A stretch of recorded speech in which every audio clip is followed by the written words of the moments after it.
Hello and welcome to Afterlife Topics and Metaphysics. This is Cyrus, and on today's video, one of the members of the Facebook group posted this video by, what's this channel called? Lady Jhershierra. And the consensus was she makes some interesting points about fragmented selves living on different frequencies. We talk about this a bit on this channel in reference to Michael Lee's interview, which you can find in the archives of this channel. So that's something I do believe exists. But there was also people posting in response to this that they found some of what she was saying to maybe be a really bad misinterpretation of the astral world, the afterlife, and things like that. Now, I don't really know yet because I haven't seen the video. So I'm going to watch the video with you, and I'm going to offer my opinions about whatever it is that she's going to say. Now, what I'm concerned about is that there is a school of thought, and this is one of the main things that I disagree with when you go into the New Age spectrum of thought, or also just the kind of enlightened spirituality area, community, subculture, whatever you want to call it, is there are some people who say that, number one, the goal in life, you have to do X, Y, Z, or you will not obtain enlightenment. So unless you follow a specific path that we as the gurus are telling you that you have to follow, then you're going to end up stuck, or you're going to end up somewhere you're not supposed to be. So you have to follow us, you have to follow our path. And there's reflections of this in a lot of popular teachings, but also in, for example, the work out of the Monroe Institute that all but says that we need to give up our attachments to anything, even family members, friends, loved ones, because there is a singular focus of obtaining an enlightenment state or going to the highest possible levels of an afterlife. So my perspective is different. My perspective is quite simply a freedom-based way of looking at life, reality, and the universe. Do the things that make you happy as long as you're following the golden rule and learning to love and be a loving person and to have empathy and not be selfish. And so I guess to use one teaching, this would be, there was a book called The Law of One. And so what that basically says is that pretty much the only path that anyone needs to think about or care about is being of some level of service to others. And so as long as you have some element of your consciousness cares about other people, then just keep doing that. You don't have to follow some dogma or some theology to be able to have a happy, fulfilling existence and to be able to progress toward some concept of becoming godly yourself, I guess. So that's kind of where I come from, right? It's a freedom-based way of looking at things. There's a lot of other areas, a lot of other teachings which are not so focused on that. They basically say, do what we tell you, or you're not going to have the existence that you want to have. So it's a little bit of using fear to manipulate people. I'm not saying that this lady is doing any of that, but some of the comments or the responses was indicating that. So I guess I'm going to take a look at this and evaluate it for myself. And the reason, some of these ideas, they get problematic is because it causes fear and anxiety. So Bullman in the Monroe books, Bullman's a great author, pioneer of out-of-body experiences, one of the best writers in the field. But his personal philosophy is that loved ones just hold you back.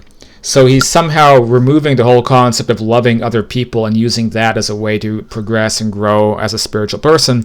And it's just this tunnel vision of reaching enlightenment. And you do this apparently by yourself, and your husband, wife, spouse, kids, whatever, those are they're just going to hold you back. And then Campbell takes it a step further by saying that those loved ones, kids, and people they are like facsimiles and not actually the real people that you knew, who are now unobtainable. And again, you have to go on this linear path of obtaining enlightenment. And so this also ties in further with certain other mediums and public speakers in this area, influential people, who say that the astral world, for example, is not the place that we should be going to because they had an experience, or they read someone else's experience that did not match their idealized expectations. So please see my prior video where I talk all about expectations versus reality, the importance sometimes of limitations of things being imperfect.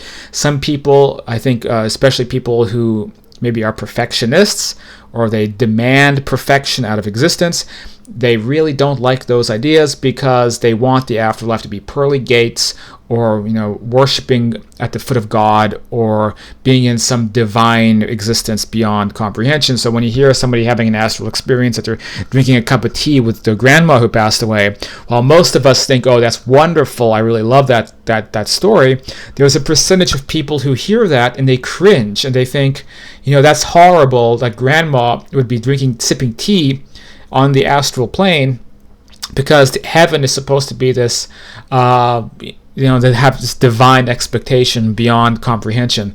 So you have some mediums making claims, and we talk about this in the Mediumship Summit a couple of weeks ago. There's some mediums who make the claim that, well, then the astral experiences, they have to be some kind of an illusion or hallucination, because, again, grandma can't be sipping tea. Now, to me, all of this is nonsense. All of this is stuff that I would have never even thought about if I hadn't been introduced to the internet and introduced to other people's perspectives about all these topics. To me, if there's an astral experience where I meet my grandmother and we're gardening, or we're in a real solid physical environment, and I'm reuniting with her, and I have a lot of love for her, and I do this, by the way, because I've met with my grandmother before on astral experiences, and just a couple of weeks ago, we were hugging and talking to each other. To me, that's all wonderful, but I would have never conceptualized that there's people who look at those experiences and they think, oh, this is terrible. We can't let this happen. We have to teach people not to let this, not to go there. You want to ascend to the highest vista of consciousness as possible. If you don't want to let loved ones hold you back from any of that.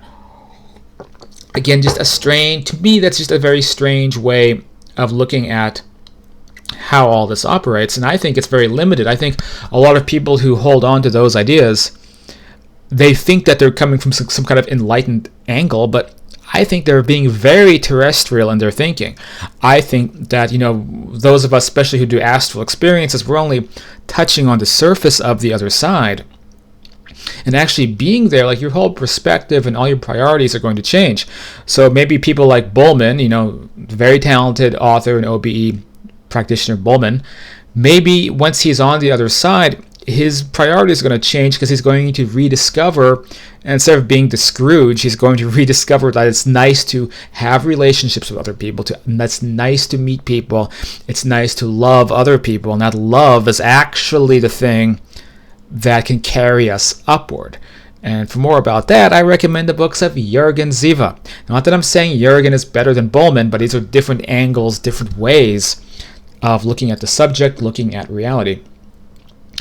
And sometimes the former perspective is going to resonate with certain personalities and certain types of people, but when there's conflict is when something that's specific to a certain group of people, a certain personality, gets taught to other people as gospel, like this is the way it has to be.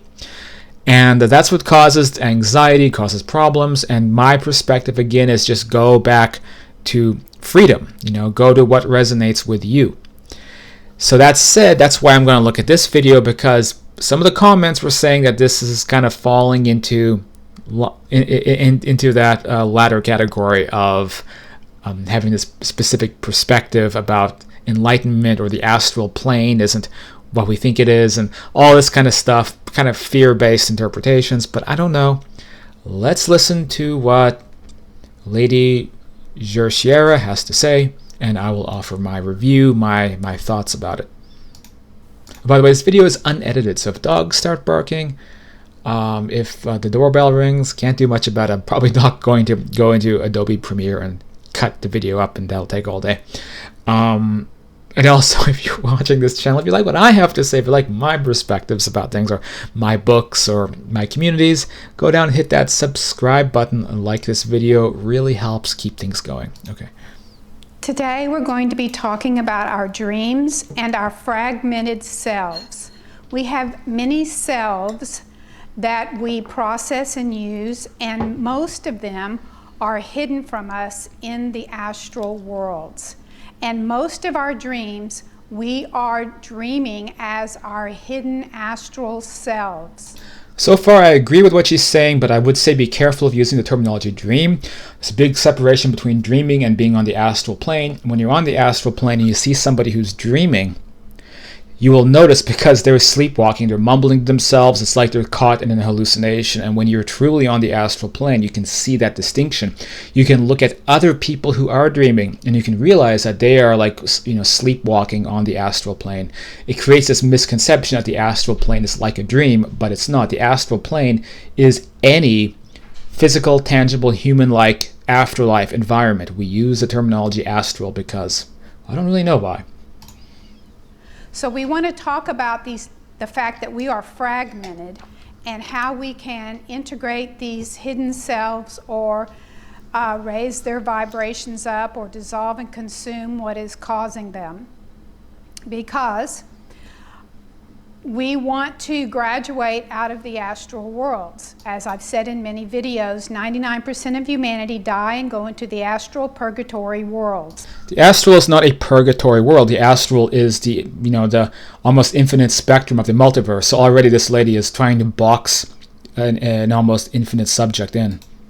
That's because of the imprints that are put on our consciousness. When we come here, the imprints that are imprinted, the memories and the patterns that are imprinted on our consciousness from our brains and our emotions and our family lineage are all about attachments to this earth, attachment to our body, attachment to our ego, personality, identity, attachment to our family relatives. We die, we go and we be with our family relatives in the astral worlds. That's what 99% of the people do. They die and they see their grandma, their parents, whoever, and they go off and they live the life like they always lived. And this is bad. Why? Okay, so people in beautiful versions of this world with their family members, and you hear this and you think, ooh, that we can't let that happen, do we? We have to teach people not to have attachments to loved ones. So this is, again, now this is kind of William Bowman territory, but it possibly a little bit more in your face.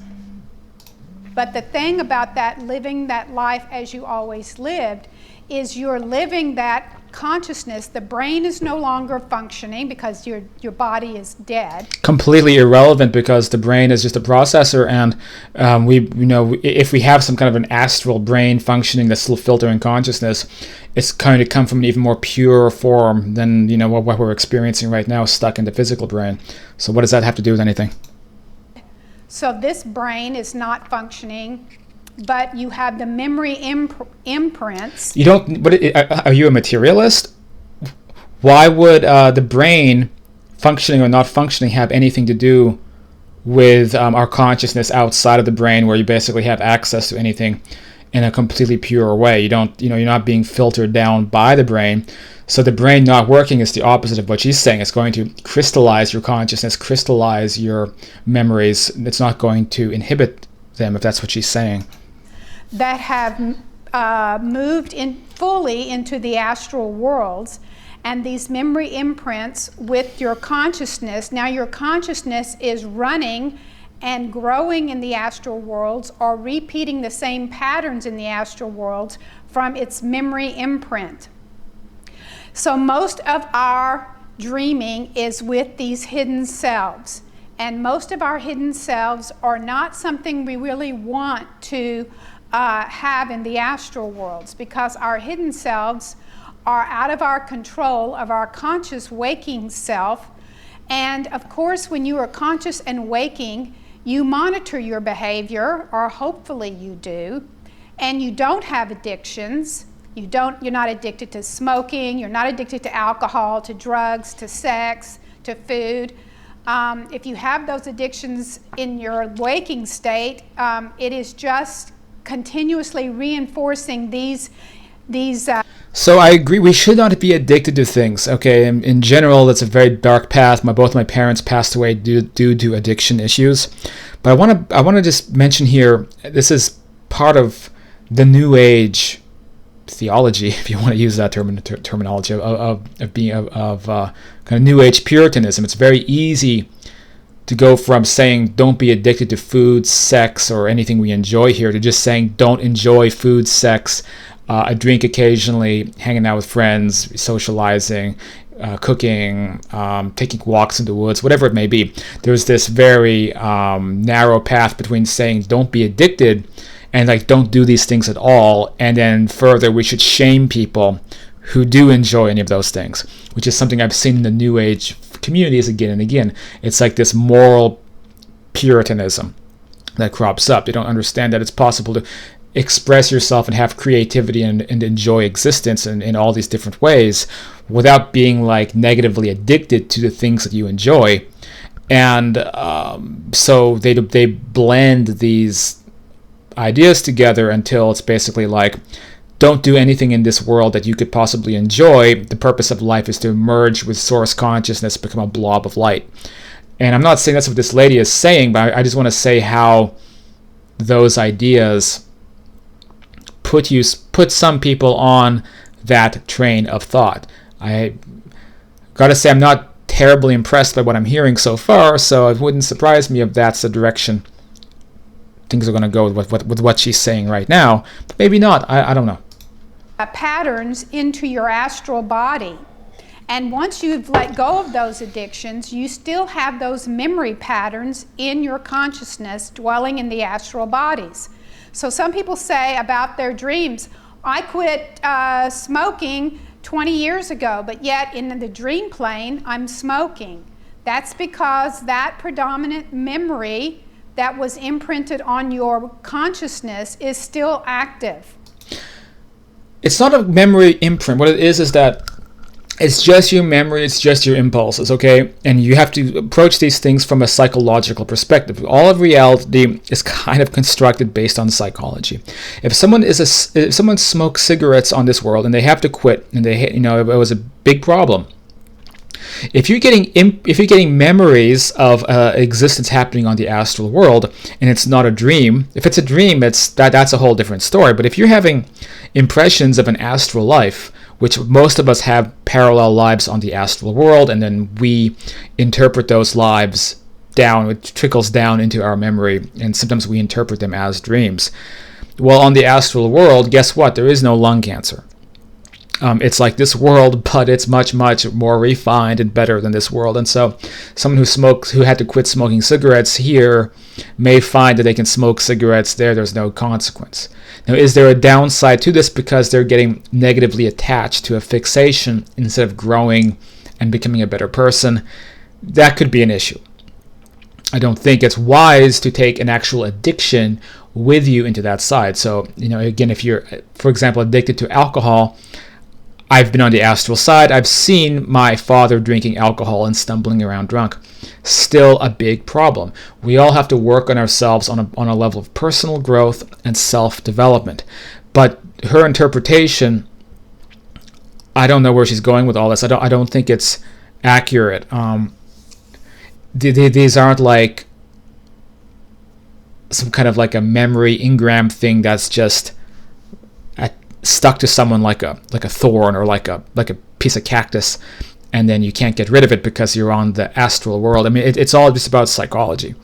So someone, again, who had a smoking problem, they may be smoking cigarettes there on that side because of the lack of consequences. So this is a psychological thing to work out. It's not necessarily like she's saying it is, but let's keep listening. And when we transfer our consciousness into that fully astral body at death, those really active selves, fragmented parts of yourself, the ones that are constantly acting out in the astral world and in your dreams, they are going to be very predominant. So this is why I say over and over again, you have to have a dream journal. So here's where I might be agreeing with her a little bit. So there is this concept of the fragmented self, and this relates to, it does relate to our dreams, because in the dream states we can see bits and pieces of different fragments of our consciousness that maybe we have fragmented. There may be a version of Cyrus who is attached to being 9 years old and watching X-Men, the animated series on my 1980s ZeniMax TV set. There may be a fragment of Cyrus who is attached to some other point in my life or my consciousness, and then these can kind of branch out and exist almost independently on these different planes of inner consciousness, of an inner dream world. And for me, I don't have a conflict between fragments of myself. I like to believe that any higher consciousness form of me kind of unifies those fragments together. But for some people, this is a problem. For some people, trauma and terrible things that have happened to them have fragmented their consciousness into very dark states of existence, and then these begin to manifest in like little demi-plane realities created internally, or even in actual astral environments. And so people like Michael Lee, what they do is they're actually helping those fragments come back together and become whole again. But notice this doesn't mean that those people who become whole, that the idea is to transcend beyond the entire astral plane multiverse. That doesn't have anything to do with that. It has to do with again becoming a whole entity again, without having bits and pieces of yourself all over the place. And a lot of this is the complicated field of like rescue work, of astral rescue work, helping people who are broken and split into many pieces, helping them unify. And that's a very real thing. So I get what she's saying. I agree with this, but let's keep listening. It is ideal for you to be lucid in your dreams, not astral traveling, but lucid in your dreams. Okay, I don't know what she's talking about. What is she talking about? A lucid dream and astral travel are not the same thing. Astral travel is probably not really astral travel unless you're fully lucid, full waking consciousness on a tangible objective, and I should say, consensual realm of existence, where there's other living people who you can talk to who are separated from yourself. A lucid dream means you're in a self-created environment where you can't talk to somebody and learn about who they were and who they are as a real and sentient entity. So you can't mix these up. You can't confuse lucid dreaming, astral projection. If you mix these things up, it's going to cause a whole world of confusion and misinterpretation. Because astral traveling is a distraction and actually can get you into trouble. Okay, now this is just getting very, very silly. But what lucid dreams do is it allows your conscious waking mind, which is present in the astral body, to control those fragmented parts of your personality that are misbehaving. Now, how are we defining what is misbehaving? Because we're going to get into that puritanical perspective again. It's like, oh, are you enjoying sex? Are you enjoying that sandwich? Knock it out of your hand, because you shouldn't be enjoying things. You should be just finding purity, spiritual purity. So if you have some facet of yourself that still likes XYZ, that's an earthly attachment that you have to get rid of. So it's that philosophy again, as opposed to a freedom-based way of looking at this, which is pursue the creative things that you love and enjoy. Be well to other people, be well to yourself, love others, be of service to others, and allow that to propel you forward in whatever direction best suits you in this existence, whether that's moving closer to God or having endless adventures in the multiverse. If we're talking about misbehaving, if there's a practice, if there's a behavior that really is damaging yourself, that's actually harmful to yourself, okay, we want to work on that. But I'm not sure I fully follow what her interpretation of this is, so let's keep listening. So if, for example, your astral fragmented self is out partying in the astral worlds with a bunch of people, and you're drinking and you're... Oh, shame on them, having a party, socializing, enjoying life. You shouldn't be enjoying life unless it's Puritanism, unless it's just worshiping some religious figure, correct, or being on some exalted plane of existence. You can't be partying, you can't be socializing, you can't be enjoying life or having adventure. No. What we need is the church lady from Saturday Night Live to come and nag you until you stop doing those things. Drunk, or you're yelling at somebody, or you're angry at somebody. And okay, I get that. If your personality, if you have issues where you lash out at people, you attack, you're not being loving, you're not being empathic, you're not being kind to others, these are problems. And if you're doing it on the astral world, at an astral party, I promise you, this is a reflection of something that's in yourself right now, so that you haven't worked out. Okay, if anything, it's bringing to light a personality conflict that you have, that you could work out in this world, and you'll stop doing it in that world, because your consciousness is ultimately, it's still the same thing. But even if there was a memory conflict or there was an awareness conflict happening. And just to go back to what she said a couple of minutes ago about astral projection, you shouldn't do it, it'll get you into a lot of trouble. That just sounds like what religious people say about this topic. Oh, astral projection is dangerous, or it's not of God, it's of the devil. It's that same crap again. Or you're in a fearful mode and something is chasing you, or you feel like you're going to drown or die.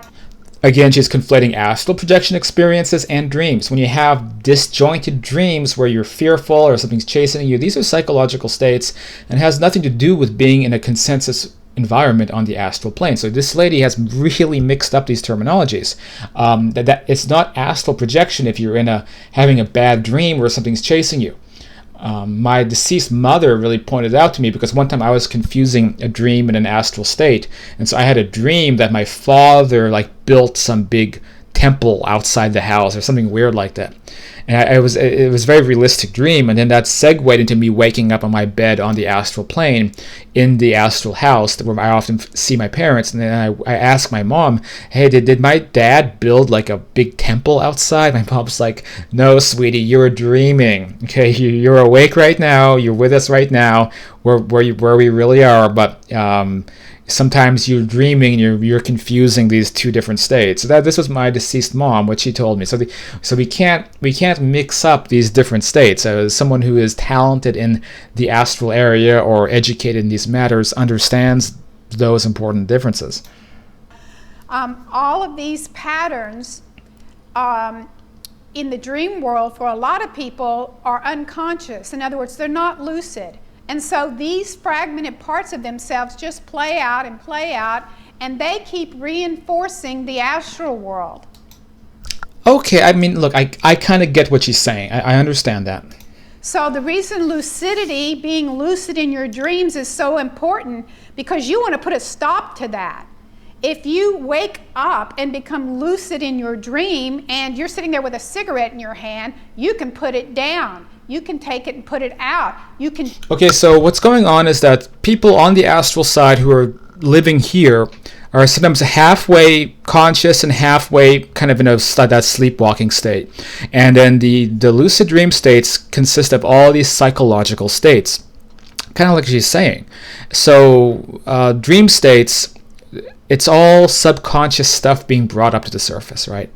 And you can learn about yourself by analyzing your dreams. So people who have dreams of being chased, people who have nightmares like this, they have something internally they haven't worked out. They have a subconscious fear.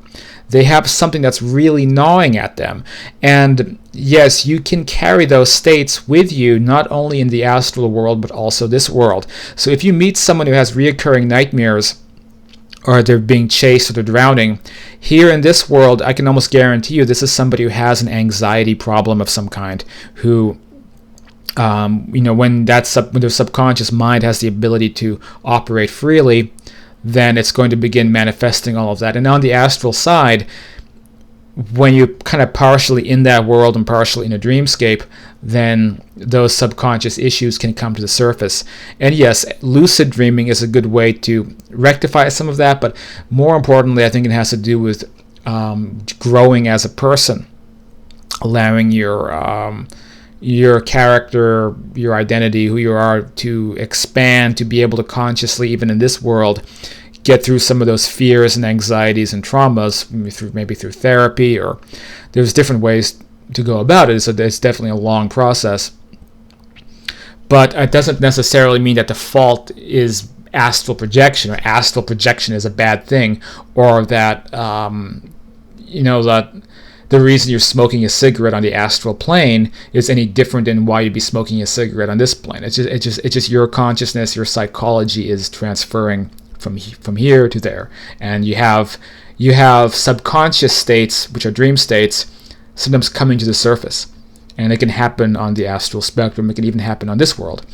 And if when someone is also like on a drug, or even when you see someone who's like half awake, half asleep, you'll see that they'll start mumbling and saying crazy stuff, and their subconscious states of consciousness are bubbling up to the surface. And so, look, I get what she's saying, but start changing that behavior, and start healing that fragment. Start integrating that fragment, if it's a good one or not too relatively benevolent.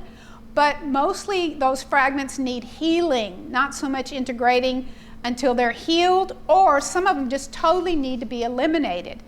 So there's work to do, because these fragments of ourselves have been created from our family lineage.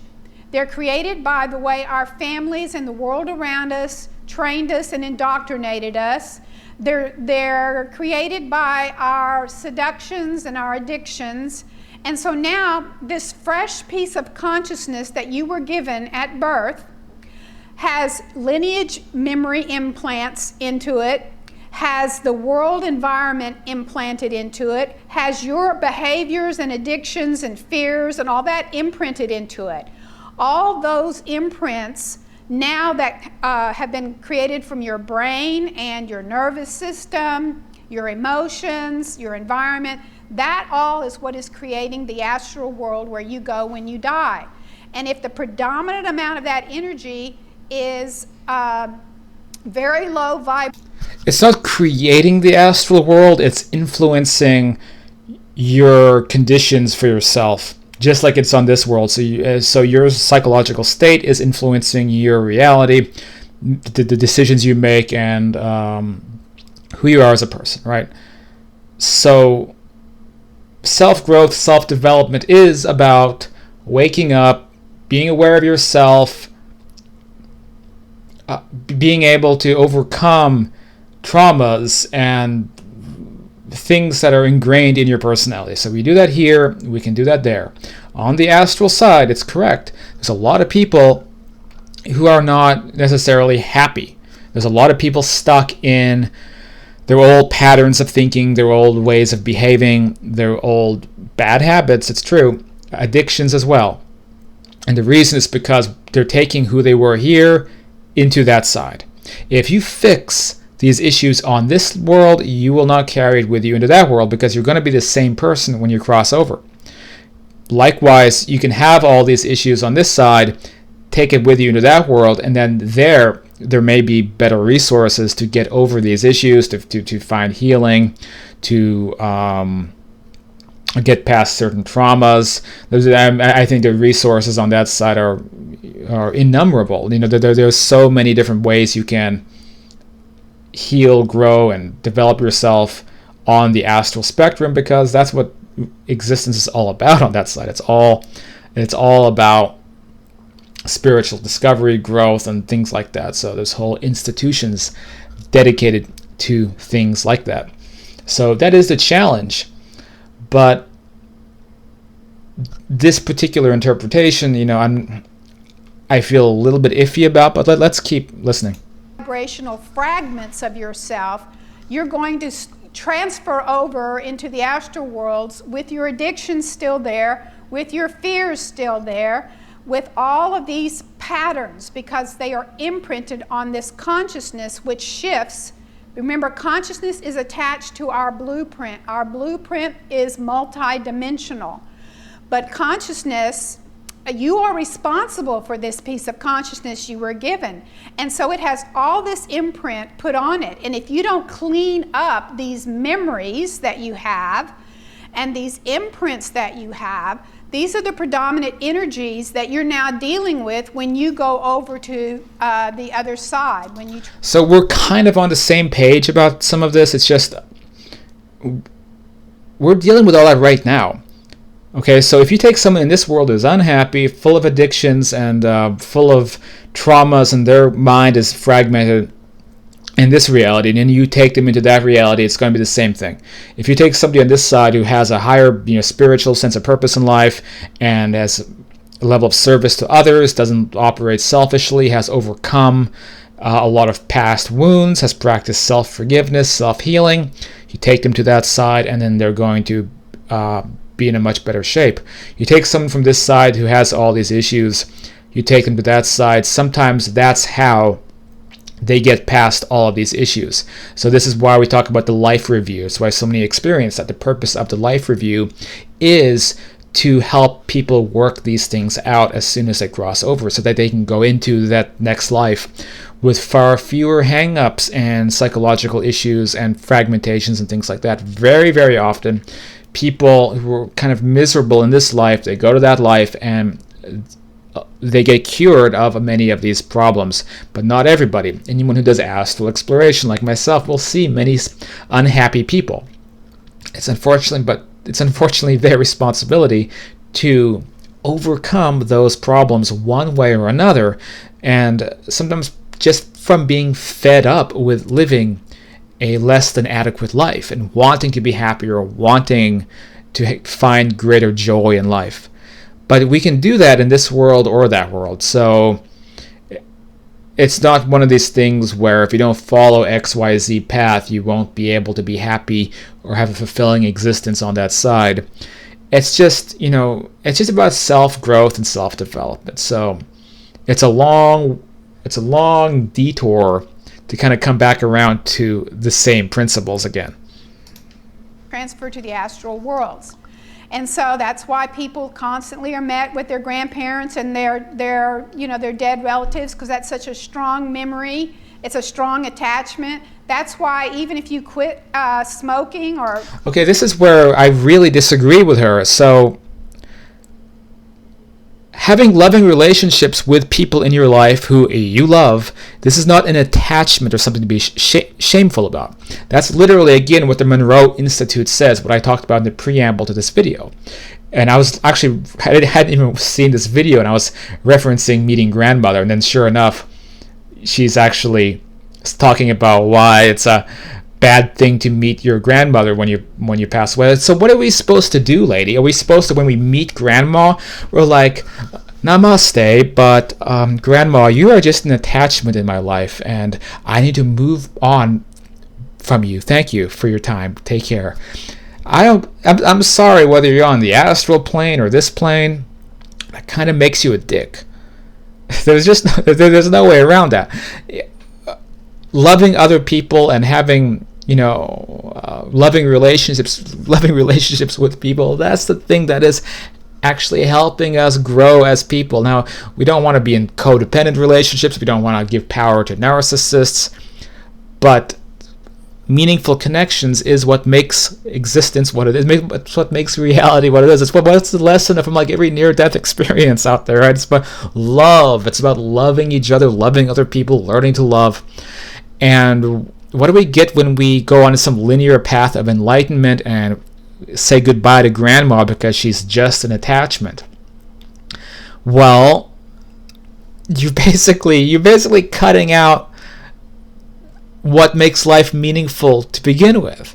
And good luck trying to tell, all the people I work with who are widows and widowers, oh, you should just move on from them because they're just attachments.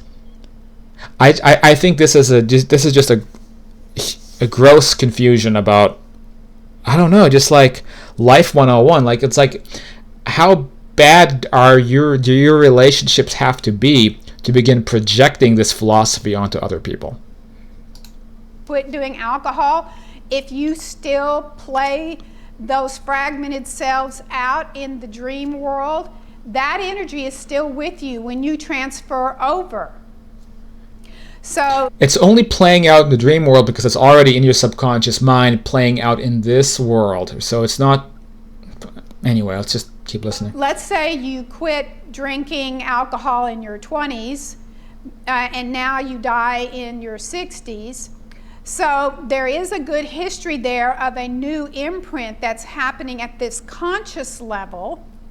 And the conscious you has not, had any alcohol for, 30, 40 years. That's also being imprinted. But I want to say that if your dreams are playing out patterns that you are not comfortable with, they're not high vibrational self, they're not your highest self, you want to transfer to the astral worlds if that's where you're probably going. Remember, I have a great migration that's happening now for the next 200 years of advanced humans, disciple level, advanced disciple, initiate masters who will be taken by extraterrestrials and higher beings. Okay, we are really going out of left field here, but if that's her belief and that's what people, when people want to be disciple masters or whatever of this lady, hey, that's your path. Again, freedom. Don't proselytize to me or other people, but if you're drawn to a particular path, even if it's completely fictitious, we create a reality. So you can follow a fictitious path that has nothing to do with reality. You can actually make that into a reality, and that's fine, because it's the multiverse. It's infinite. Do what you will. Do what you want to do. But I don't know what she's going on about with this. What I do see is it's very easy to market oneself as a guru when you start tossing around extraterrestrial prophecies and ascension and all that kind of stuff, 2012 kind of things. Very, very marketable. It's very marketable. To new worlds in higher vibrations of light, higher dimensions, higher densities, higher planets. But that's just a small... And look, she might actually be onto something. I don't deny that there's extraterrestrials. I don't deny that humans we're on a path, and all beings are on a path of evolving and becoming more spiritually refined or higher density, to use the law of one terminology. I brought up the law of one. The law of one talks about this. Talk about the harvest. They talk about a lot of these concepts, but when you get very specific, you say, in 200 years and the disciple masters and all this. It seems kind of a little bit cultish to me. I kind of have to reject that. I mean, of course, you can look at like Dolores Cannon's work. You can look at the idea that many, many old souls are back in this world to try to work out problems and help elevate humanity. And I get all that. And I actually believe in all of that. But I get concerned when I hear new terminologies being tossed out. New prophecies, new timelines, 200 years, disciple masters, yada yada, because a lot of these things, they don't work out. Okay, you can look back through the whole timeline of new age concepts, and it never really works, does it? Like 2012 was supposed to be this, we all remember 2012. We remember David Wilcock having a field day and people preparing to be taken up on spaceships in 2012. And I remember I was in my apartment in Thailand and going onto the forums and kind of being a jerk back then, laughing at people, because I'm like, dude, nothing's going to happen. December 21st, whatever day that was. Like, guys, nothing's going to happen today. Okay, these are our limited interpretations of things, which I don't think we're even scratching the surface of. And humans being imaginative and allowing their imaginations to carry them away, but nothing's going to happen. Now, I think there is a timeline. I think there is a point from where we're at right now to where humanity hopefully goes in a higher evolved spiritual level, but we don't know what that timeline is, and the prophecies have never worked. And every week there's someone with a new prophecy, a new timeline. And obviously David Wilcock has been the worst with this. These days you hear about like the great awakening is going to happen, or there's going to be mass arrests. How often do you hear of that in the alternative communities? Like the mass arrests are coming, and all the dark ones and the cabal are finally going to be taken to Guantanamo Bay, and it never frickin' happens, does it? Because there's this convergence, kind of like what she's talking about. You have a dream world, subjective stuff that's happening that has completely disconnected from reality. Then you have reality, which ends up coming face to face with the dreamscape, and that's what we see with these prophecies and things like that. Is you have people's mental conceptions and fantasies trying to bleed into the real world, and then the results are like nothing happens. The prophecies don't come true. But what can come true is our own prophecies, our own timelines for our own spiritual evolution. We don't have to wait for extraterrestrials to land and take us away. And there are extraterrestrials. I think there's zillions of them, and I think they all watch this planet, and I think they are on that higher level spiritual spectrum. But they just look at us and they're like, "Wow, look at this train wreck." What's that meme that the UFOs have to lock their lock their doors when they're flying past the Earth because this is the bad neighborhood in the cosmos? Covering of the 7.7 to 9 billion people that will be here. It's a small amount. So the majority will be going into these astral worlds, and they can still grow there. But at what vibration are you starting at when you transfer over? If you transfer over and you follow your mother and you follow your granddad, after you drop this body, now you're in your astral body, you follow your granddad down where he goes, and he takes you to sort of your old family home, and you start living these old childhood memories. Those imprints were very strong. There's nothing wrong with any of that. There's nothing wrong with meeting your loved ones, reliving your childhood memories, going back to the astral childhood home. And I appreciate that she's recognized that the astral world is a real place. You have astral bodies. But there's nothing wrong with that, unless there's something wrong with who you are on a deep level. Like if you're traumatized, broken, hurt, whatever the case may be, it might be bad to go back into your troubled childhood. In fact, it absolutely would be bad. But what if your childhood was not troubled? What if you have your pet animals that you love that are over there, you have your family? Then that could be the most awakening, enlightening, beautiful experience that you'll ever have, is being able to join back with all of those people again. Maybe her experiences as a child, maybe they were traumatic, maybe she's projecting this onto everybody else. And if that's the case, if you came from a troubled childhood, a troubled background, and your parents are on that side, and they're still troubled, and they're trying to pull you back into that troubled lifestyle that you got away from, 100% you have to put your astral boot down and not let that happen to you. The same as you would in this world. If you have a troubled relationship that you have to get away from, if you're in a controlling relationship, whatever the case may be, don't fall backwards into systems created by abusive people. Absolutely. But if it was not abusive, if there really is a loving and positive thing coming from your family, and that's a lot of us in this world, we're not all from troubled backgrounds, then that's not something to, that you should reject. You shouldn't go all William Bowman and be like, "Sorry, mother, but I am now ascending and seeking enlightenment. You are only an attachment. Goodbye." Funny thing is this is actually going to stunt your spiritual growth, because you're going from being loving, compassionate, into being like selfish and like spiritually ambitious. Going up the ladder, the corporate the spiritual corporate ladder. All you want to do is become the CEO. You don't care about all the people, all the peons that you have to step over to get to the top of ascension or enlightenment. I think it's just a mistake. So what she's doing is what I see so many New Agers do, is they're trying to create a path, trying to create an ideology, trying to create almost like a theology, and they're throwing the baby out with the bathwater in doing so. So they're not giving any nuance, they're not allowing all things to be considered, because they also understand if they want to grow a big following, like this lady obviously has a bigger channel, more successful than this channel is. But what I don't do is I don't give a teaching that you have to follow. People are drawn or magnetized to teachings that are on a fundamentalist level. You have to do what I say to achieve enlightenment. Look, I can do that too. I can say, okay, you have to do what I say. Be more loving, be more kind, be more compassionate, grow yourself as a person. Probably learn more from listening to freaking Tony Robbins than you will a lot of other people in this area.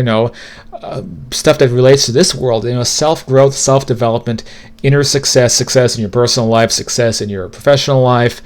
Kind to yourself, loving to yourself, balancing things in your personality. Just practice the path of self-growth and self-development, and express that wherever you go, to this world, that world.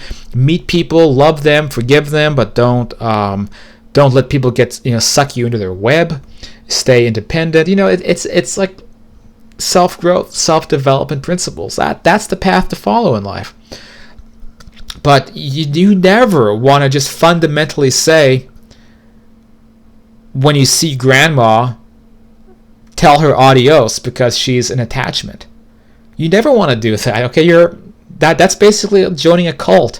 And let me tell you, there's cults on the astral side too. There's people who believe this kind of stuff, and they end up disappearing from their families. They end up breaking a lot of hearts and being very selfish, and then they regret those actions later on, and that's what creates the fragmentations. That's what creates the doubt, the self-hatred, the karmic issues. So as soon as you start being mean or cold or uncaring to other people, that reflects back. That's what karma basically is. It's like the person you're hurting is yourself, and then you feel drawn to making up for those things that you did. Right? So that's part of the karmic issue. So if you follow her advice or Bullman's advice or some of these other people, and you start seeing family members and loved ones as distractions, as attachments to get rid of, you're not spiritually evolving. Okay, you're not raising your density. You're not growing or ascending. You're actually most likely damaging your karma. You don't even realize it. So let's get through the last couple minutes of this. So it's important to understand your dreams and what part of you, what fragmented part of you is predominant in your dreams. Is it your addictions? Is it your fears? Is it your anger and hostility? Is it your resentment? What's going on in your dreams? These fragmented selves have to be healed and either dissolved and consumed in the sacred fire. I have many videos on the sacred fire. Or I don't know what the sacred fire is, but let me tell you something right now. There is no external force that's going to rid you of all of your problems. There's no incantation or thing you can chant or talk to some guide or whatever it is to come in and surgically remove the things in your life that you have to work out yourself through your own growth and development. Because if you can't take shortcuts, because part of this spiritual development concept is the refinement of yourself via yourself. It's a path we all have to walk. And when we can learn to love ourselves, love other people, forgive ourselves, and grow and be of greater service to other people, not coming from a selfish framework. And let me tell you something, trying to just reach spiritual enlightenment at the expense of anything else, that is a selfish way of living. So it's this great irony. You have people who think of themselves as maybe Buddhists or scholars or theologians, and they think that they're on a path of enlightenment, but really they're just reinforcing their own selfish behaviors because they're trying to reach some kind of spiritual ascension because they want the best. They want to be in the best possible afterlife. They want to be the highest vibration possible. And they're doing this at the expense of people they know, people they love, people who care about them. And it's actually pushing them backwards. They're not learning to cohabitate with others. They're not learning to be able to love others as well as themselves, to be able to coexist in harmony with people around them, because that is actually what goes on these higher planes of existence. Okay? Again, I check out Jurgen's books. What is the life like on the higher exalted planes of consciousness? Well, there is a harmony between everyone there because everyone knows how to love each other. Everyone knows how to be on that frequency. And what do people on those levels do? They go back down to this naughty astral world that this lady says we shouldn't go to, and they help people. They are guides. They help pull people out of their dark states of mind. They purposely go to lower realms so that they can be of greater service to others because they love other people. Because when you are on a higher spiritual frequency, a real one, you can be on that other side, you can be on that higher spectrum, but you don't feel happy there. And if you know all your friends and family and people you love are stuck on this lower level because you have all this empathy, you love other people, so you want to go back. You want to go back to the trenches and be of service to people. You want to come to this world and be of service to people, because if you don't, you feel like this responsibility. You have to do it. And if the path you're on is like screw everyone else, I guarantee you that's not the actual path. That's the path to a hollow heaven. That's what this path is. If you want to go to a hollow heaven where you have a bunch of people who all think they're spiritually enlightened in some big stuffy fake heaven where it's, beneath the surface it's kind of like every man and woman for themselves, then yeah, you can follow a path where you stop caring about your family members and your loved ones and you just try to reach enlightenment. Okay, follow that path. But it's a red herring. They need to be healed and integrated into you because you want to work your conscious self. This is why I say it's important for New Agey disciples to start maturing now and growing up and settling into becoming an advanced disciple where they meditate every day. A disciple? Advanced disciple of what? Of her? I don't know. I don't want to follow this person. I'm sure this woman has all the best intention and she's a lovely person. And I'd even be happy to have a conversation with her on this show or her show. And she has all the best interest in everyone around her. But I'm not going to be a disciple of her or really anybody but my own. I would say if I'm a disciple of anyone, it is God, it is source consciousness, but it's the state of union, harmony, loving people around you, loving yourself, service to others, basically that kind of thing. I'm not going to be a disciple of some extraterrestrial. I'm not going to be a disciple of her. I'm going to be my own disciple of me, of Osiris. And maybe it's just a terminology issue. Maybe that's not what she means. Maybe she's not saying to be a disciple of her. Maybe I'm misinterpreting her, and I understand that. But she's kind of saying that all these other New Age disciples of XYZ need to graduate and become the more refined New Age disciple of ABC. Maybe she means her.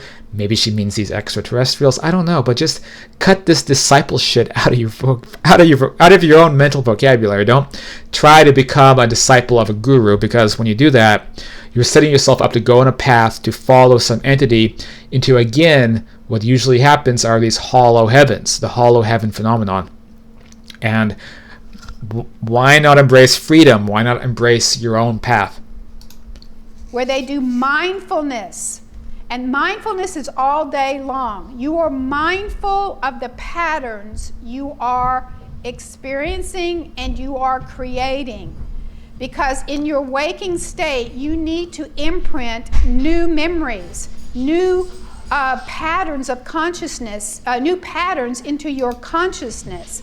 So mindfulness, meditation, calming down the monkey mind, calming down your emotions, the monkey mind, emotions, the nervous system, the brain, all these things create patterns. And look, I don't disagree with any of that. It all makes sense to me.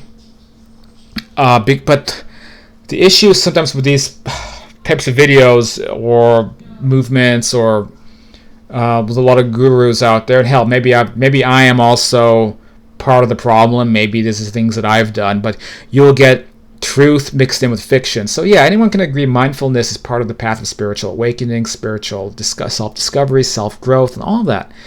Mindfulness is a big piece of that puzzle, and we can all grow this way. But you can't do it with just mindfulness. So mindfulness is part of the process, but also loving other people, loving yourself, forgiving yourself, and being of service to other people.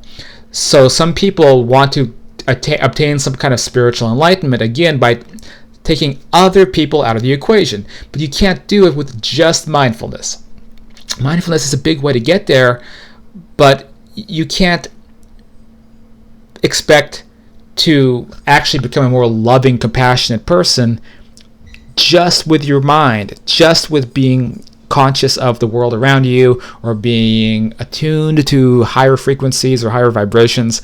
If you do all that, but you don't care about grandma, you don't have loving relationships, you're not practicing loving relationships, with people around you. You go to the store, you're not projecting love to people, at the supermarket. I'm not saying everyone has to do that, but that is actually, in my opinion, kind of a goal to be looking at, is that can you look at other people and think the best of them? Which, look, I know I'm not always able to do that. Probably I'm messing that up right now by thinking the worst about this lady, right? Because of some of the things that she's saying that are really rubbing me the wrong way. So I'm far from a saint in that department. But I am aware enough of people who really are leading happy, wonderful lives, and they all have that in common. All of them are able to project loving energy, able to love other people. And basically, who was the pioneer of this way of thinking? Well, probably Jesus. So Jesus even said to love your enemy. And doesn't mean you shouldn't fight back or stand up for yourself, but a higher consciousness way of being is to be able to love the people around you without being drawn into their web, or to be victims of them, or to allow yourself to be a pushover. But it's like this transcendent level of love that Jesus talks about. And to me, that's a better path than just practicing mindfulness all day. Mindfulness is part of that. Mindfulness can be part of healing. It can be part of many things. And it's about that time of day when the dogs are going to start freaking out. My roommate's going to be trying to put them away or feeding them, and they're going to start barking. So again, I'm not editing this giant video. So if you hear crap happening behind me, just go with it. The dogs, they really misbehave. Like, you're trying to get them out of the house, trying to get them into the house. They're just constantly finding ways to manipulate my roommate, manipulate me. It's a real mess. I don't know where Chinese cresteds go in the afterlife, what the astral dominion of the Chinese crested is, but I imagine it's a pretty brutal place. And they create memories, and they are what is imprinted on your consciousness. This is why I've said in many videos, if you want to go into higher worlds of light, part of your consciousness must start experiencing higher vibrations in your dream world. Hey, I agree with that, actually. If you're trying to go to a higher level of existence, a higher plane, then you'll know, because the dreams are often, again, I don't think she knows what a dream is, frankly. She's very, very confused about this subject. But if a dream is a imprint or a memory of something happening on an astral level, you'll know if your higher self or your astral self is going to higher levels. You'll start having dreams of magnificent, fantastic, beautiful environments. And these are little bits of memory of your adventures on higher astral planes. But what's bringing you to those levels is oftentimes things not in our human consciousness. So your astral self is learning to access those higher levels, and we don't even know what our astral selves are doing most of the time. It's like we just get a little tiny fraction of the memories that our higher astral selves are receiving, as input into our limited physical brains. But whatever our astral self is doing, we'll know it if he or she is learning to access these more beautiful, more pristine environments, because you'll start to get memories of some of these places. Like, I have these memories of higher astral worlds. There's one that's in my mind of this beautiful higher astral Japanese world, and you have these chrysanthemums and cherry blossoms are out of this world, and people floating around, and it's just, it's pretty wild.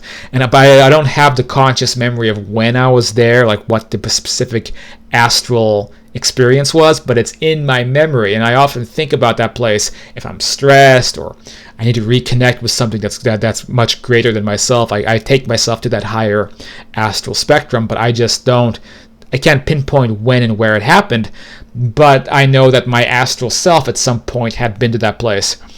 But also my higher astral self is more than happy to come back, again, this is that hierarchical system that I often talk about, where people get wrong. They think, okay, that higher plane, if you want to be enlightened and you want to ascend, you have to be there, completely forgetting that a lot of these higher beings, teachers, enlightened entities, they prefer to be on the quote lower worlds. They prefer the restrictions, they prefer the adversity, they prefer environments where they can be of service to other people. So the exalted level of existence you're on does not equate to your personal spiritual growth almost at all. In fact, you're more likely to find old souls and teachers and spiritually evolved people on the earth plane, on the lower astral levels than you'd ever imagine.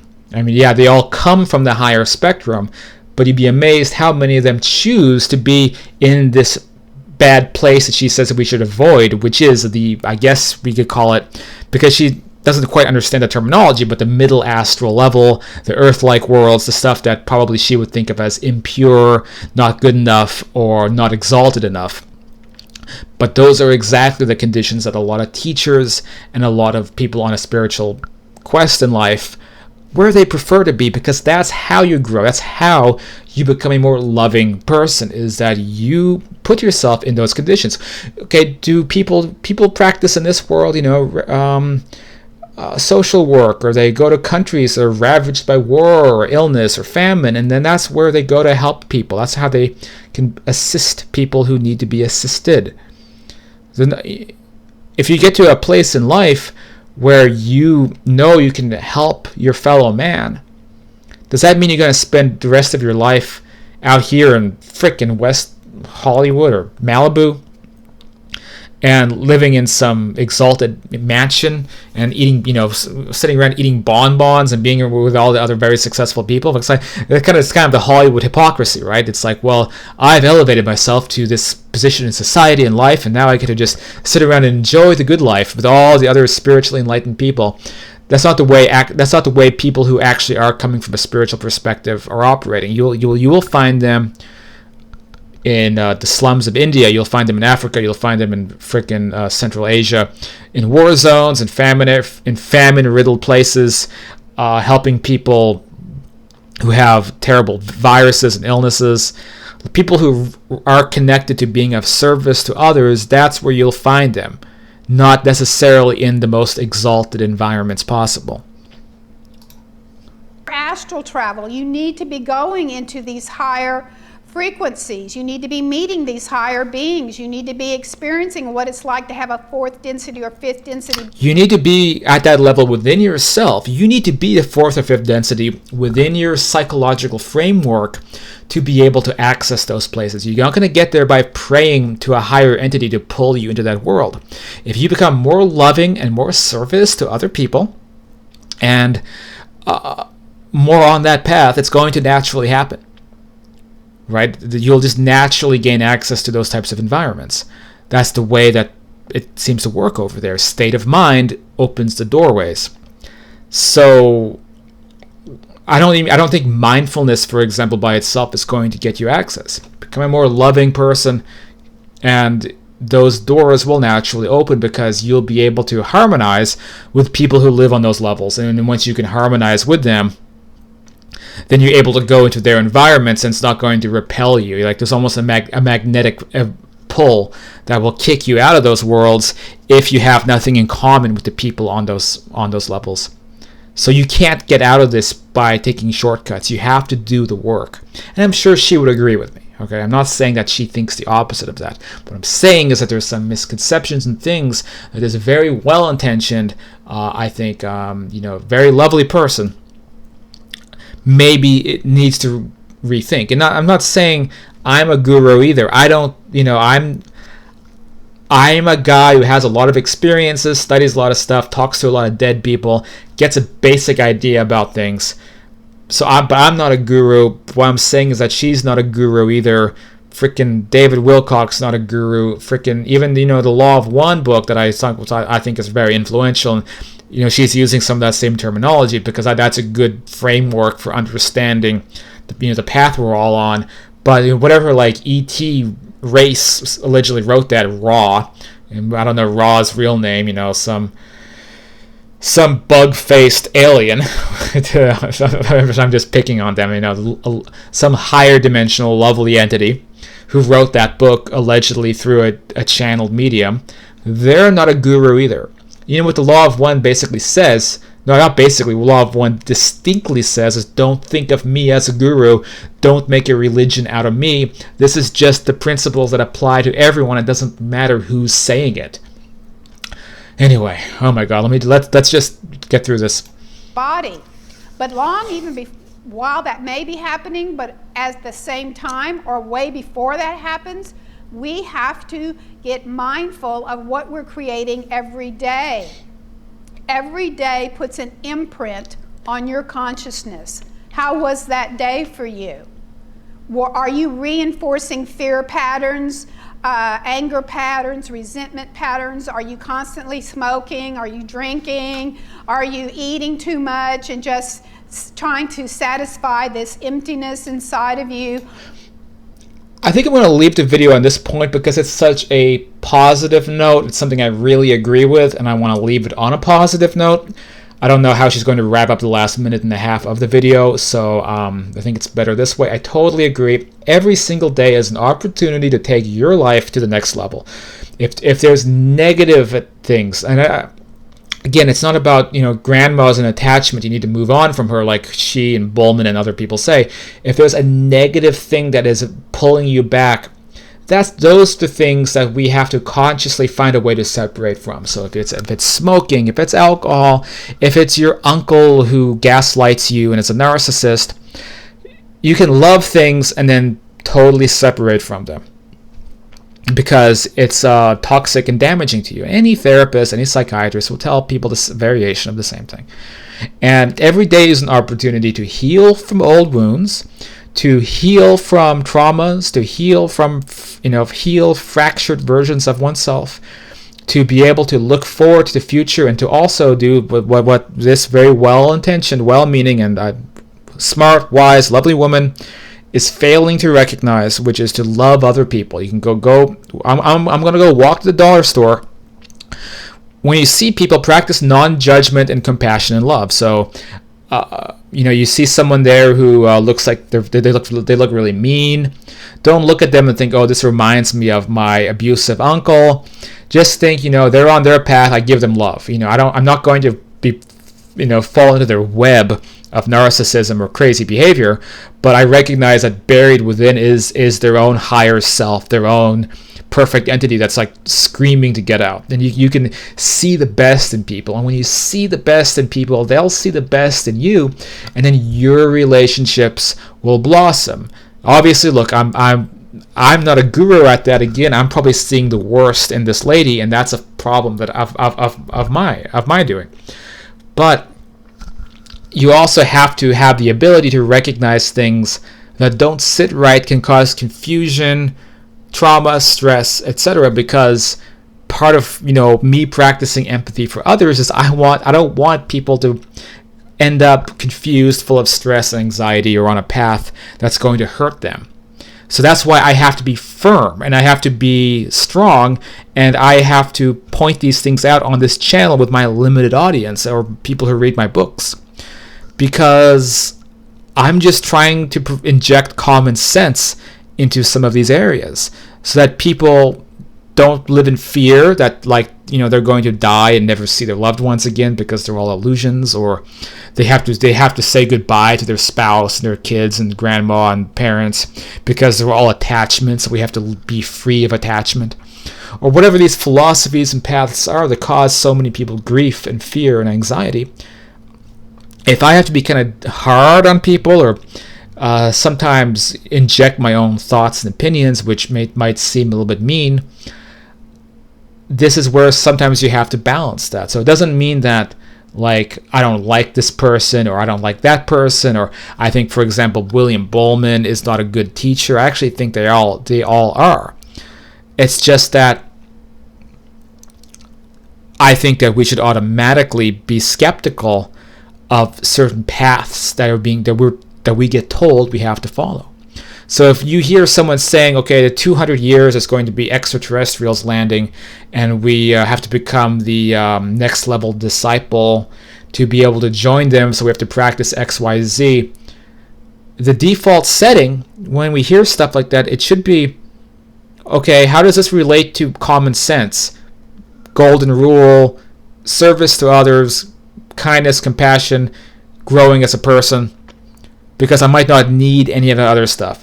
And it's fun to look at these dates. Okay, the Great Awakening is going to happen, and the arrests are going to happen, and the Cabal is going to be defeated, Earth and humanity will be free again, and the aliens are going to land, and the ET is going to beam us up, and Corey Good's cosmic solar flash is going to happen. We're going to ascend, and then the blue avians are going to rescue us, and then everyone else is going to be left behind, because that's what the rapture really was, and on and on and on and on. A lot of these ideas came out of the ET fields and New Age fields. Stuff never comes true. When something like that, if something like that ever does happen, and I don't think it ever will, but if there is a monumental metaphysical event on this planet that's not just a subtle thing, because I think there's a subtle metaphysical event happening. I think many old souls have come back to this world to change it and push it in the correct direction. But if there's an overt event, if the aliens land, and they might, and there's been a lot of disclosures happening in the news lately. You have the Israeli defense guy talking about the Galactic Federation. Many other people have talked about the Canadian defense guy talking about the same stuff. And there's been, probably there's going to be some kind of big ET disclosure that's going to happen in our lifetimes. And that's great, but even if that happens, you just have to look at it back on the perspective like, okay, well, I'm not going to follow these ETs. They're not going to become my gurus. I'm not going to become a disciple. I'm just going to stay on a framework of common sense and freedom. I'm going to do what I love, what I resonate with, connect with the people that I love, have the experiences that I love. I'm not going to look for some kind of spiritual purity or beat myself up because I smoked a cigarette or ate a bar of chocolate. I'm going to keep the big picture in mind and just follow a path of freedom and, have that golden rule principle and keep progressing in a way that makes sense in my own existence. That, to me, is just the best way, the safest way to live life. So that's all I'm saying here. And so I don't mean to pick on this lady, and hopefully I wasn't picking on her too badly. But I hope that this video was of benefit to you and that you share it if you think other people can benefit from this discussion that we've had. I'm always happy to have a discussion or a debate with Lady Jhershierra. But, I know it can be tense and stressful, though, dealing with alternate perspectives or disagreeing with somebody, so I understand it if she doesn't want to talk to me. That can be a stressful, frustrating thing. I totally get that. Alright, so that's it for this video. Thank you for watching. I will see you guys on the next video. Be sure to check out books like Understanding Life After Death, The Afterlife, and Beyond over at afterlifetopics.com, or check out our communities, Facebook, Afterlife Topics and Metaphysics, MeWe, Life After Death Discussion, Reddit, Afterlife Topics, this channel, the website, all that stuff. You can get involved, talk to other people in the community about what I've talked about tonight. Thanks for listening again to this podcast. This is Afterlife Topics and Metaphysics. This is Cyrus Kirkpatrick. I will see you all on the next video.